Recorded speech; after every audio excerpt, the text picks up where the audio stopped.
Right here is going to say the same things I've been saying in a lot of my videos.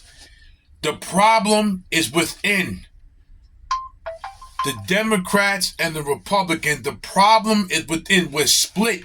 America's split. Listen to what she's saying. America's split, man. Listen to it. This country is not Iran, it's not Russia, and it's not China.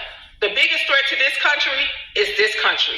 It's this two-party system that has worked hand in hand for decades to keep we the people enslaved under the guise of democracy and sending humanitarian aid overseas to promote democracy.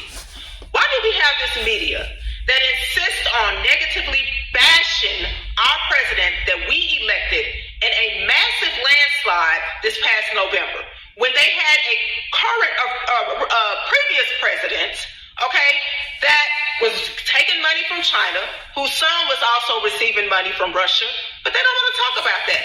They don't want to talk about why was this president receiving all of this money from these foreign countries, the same ones that they claim to be a threat to us, but they were doing business with them. They don't want to talk about why that president had to pardon several of his family members, including his crackhead son. That's big news. That's major news. And then we still to this day don't know who the crack that was found at the White House belonged to, because they don't want to report. They didn't want to dwell on that, although we had a good idea who it belonged to. These are major stories. Why is it that y'all don't want to report on why the J6 committee had to receive a preemptive pardon from the previous president? This is the same committee that ran with the narrative that our current president staged an unarmed insurrection, but they had to receive a preemptive pardon. That's major news. It's also major news that that doctor that was put up during the pandemic received a pardon as well. And who would want to go to a doctor that had to receive a pardon for practice?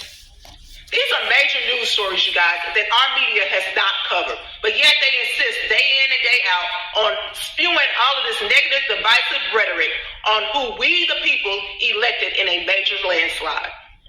And you can't tell me that this shit is not bought and paid for and it's not rigged against us, the people. Because you have failed to report that previous president that y'all said for years was fit to serve, although he was falling up the steps, falling off his bike, falling over nothing, bumbling, barely could do press conferences, had to be told who to call on and where to sit, had to be led by the hand off the stage. And y'all ran that narrative all the way till you couldn't run it no more, which was when he did his debate with Trump and confessed that he had finally beat Medicare. And that was a live debate, so you had no choice but to show that he was unfit, which he had been unfit the whole time. All I have to say is, if you all do not like this country, the border works two ways. Just like they come in, you can go out. Get out! She's saying what I've been saying for the longest, man. The problem is within.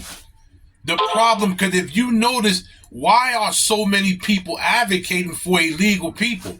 Why are so many people in America that are advocating for people that's not supposed to be here? Advocating on giving money to other countries when we're starving. Boy, she's telling the truth. She's Big Hawk. I'm out.